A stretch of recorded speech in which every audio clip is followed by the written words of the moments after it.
What's going on, boys and girls? Welcome back to another Ever Crisis video. All right, guys. Project Zero Remnant update. We got an update coming up. You guys can see here, Cloud, in fact, does have his sword. Glenn obviously has his thing. We got a 7-week-long event, and we have some updates on the banner. And I want to kind of go through this a little bit because Sephiroth and Zack are dropping right there as of week 3, which is tomorrow. Tomorrow at 10 p.m. Eastern time, I believe. So we have a new, I think the boss is probably going to remain the same, I'd imagine. I don't think there's going to be any changes there. But a couple things you guys want to note here. The new exchangeable items have been added to the exchange shop. You guys know this already. This is currently going on now. Make sure you are clearing the shop out. There's a lot of really good rewards here. If you have not been doing so, you should absolutely be putting effort into that and getting that cleared out. Now, one thing I do want to talk about is the upcoming banner, which is the draw information right here. And this one has got me really, really curious. Okay, so because I haven't pulled for Glenn and I haven't pulled for Cloud, I didn't notice, I guess, the life stream effect. So this is the life stream effect from these weapons. Okay, I thought for sure this right here, and you guys can see here as of March 20th PDT, right? This right here was a wind element, because I mean, by all means, this looks like it's wind going around the sword. Now take a look here. He stops. You guys can see that life stream kind of still go up in the air, and I wouldn't be surprised if they gave Sephiroth an Arcanum for wind. And the reason why I say that is because they're very notorious for putting a dungeon ranking out and then putting the proper element for that dungeon ranking after the fact, where they've also done it previously, right? The only reason why it might not be wind, and most likely not wind, because of the effects, obviously, is the fact that he already has a 20% wind outfit from Halloween, right? So, I mean, they may do it, they may not. I wouldn't be surprised because it looks like they're covering all the elements. We've got... what do we have so far? We've got ice from Cloud. We got water from Glenn. It could be wind, or it could not. Let's just check out the rest of this, right? Look at that attack right there. So this right here could be also non-physical, could also be lightning because of all the little bit of things that are happening around here, right? This could also be just thunder damage. So who knows? He doesn't have any thunder-like elements going for him right now in terms of his outfit. So wouldn't be the worst thing to have. Now, this effect does look like an AoE, though, and I'm praying to God, I'm not going to lie to you guys, that it's not an AoE, because that's a pretty big surface of damage going on. Where Clouds was just like one Arctic icicle that goes up in the air, this looks like it may in fact be an AoE, and I don't want that to be an AoE, because we know with AoE, the damage scales backwards, right? Which means you do a lot less damage, obviously with a bigger radius. So we'll see how that goes, and that's going to really determine what I'm pulling for. I really do want to pull for Sephiroth. I'm not going to lie to you guys.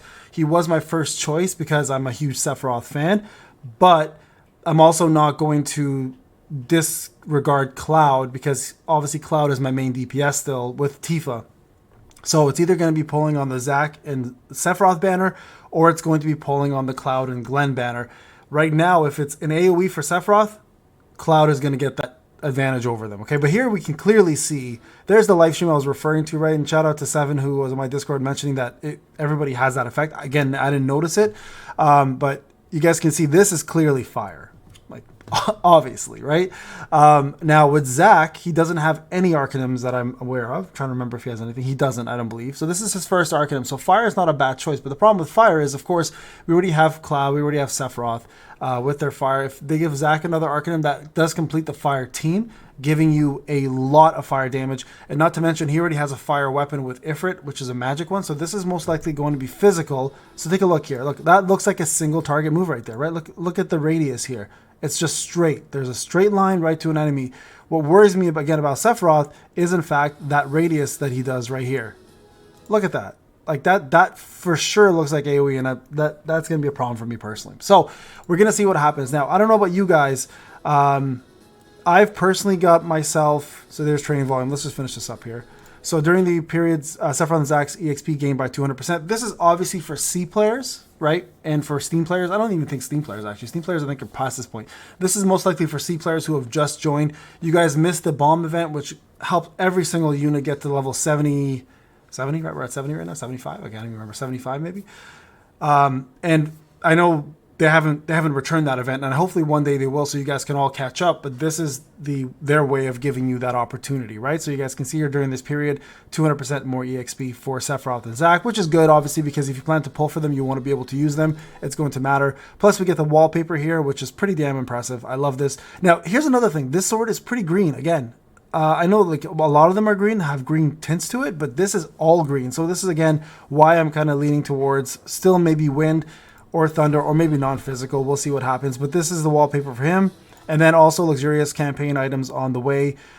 Free 10 draws up to 280, login bonus of 3,000 crystals, enhancement login bonus. I believe this is all things we've currently got. I don't think we're gonna get it again. If they do give it to us again, man, I'll be so happy. But it would make sense, right? So we hope you're enjoying the half anniversary. I'll be honest with you guys. So far, the half anniversary has been great. From a account perspective, it's helped my account grow quite a bit. I've been able to accumulate 25,000 crystals again, which is something I didn't know if I was going to be able to do, especially with completing all the content up to this point that I could possibly complete for crystals. And they've now given out 25,000, which has obviously been amazing. Where I think the anniversary kind of falls flat for me is the event.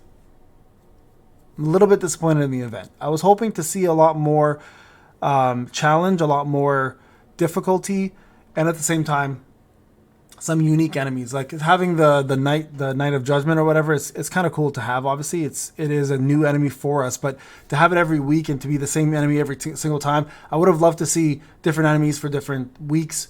And obviously, we have a new chapter coming very soon, so we may see something drop with that, most likely a dungeon. But they've also now announced that dungeons will also be something that we will see. I think they said reruns. So we're going to probably get reruns, which means less crystals to collect along the way. So just keep that in mind, okay? Here's another thing I want to show you guys real quick. I'm going to go to the data miners for a sec. Just shout out to the data miners here. They've posted quite a few different lists for guild creations, just so you guys are aware. So here, let me show you guys the guild creation list, okay? Right here. You guys can see. So block list. Create a guild, so that's how you create a guild. Guild name, so you guys can see, you guys can put a guild name in here up to maximum of 12 characters, just so you guys are aware of that. Assign a submaster, so these are going to be officers. I don't know why there are so many submasters, but I'm assuming probably a limit of like 3 or 4. You are now a submaster. This is somebody getting the title. Demo from submaster, somebody losing their title. You are no longer a submaster. Leave the guild, just so you guys are aware, there is going to be a trigger of 24-hour cooldown for anybody who wants to create a guild or join another guild. You have to wait. And then also, you cannot perform this action. You do not belong to a guild. You'll be returned to the homepage. So I'm curious what this one is specifically. But here's a spoiler for you guys. Yeah. So we may get Keith Sith very, very soon as a character as well. All right, guys. So there you guys have it. Those are the things I wanted to talk about today. So thank you to the data miners, of course, for finding this information for us. It's always a pleasure seeing the new stuff come out. Sephiroth and Zack dropping tomorrow. So I'll be doing a summon video no matter what, whether it's going to be for those two or it's going to be for Cloud or Glenn. One way or another, I'm definitely spending my 25,000 gems because I do love these weapons. And I'm curious to see if they're going to be magic attack weapons versus Cloud's and Glenn's physical attack. All right, guys. Payne, hope you enjoyed the video. I'll talk to you guys in the next one. Take care.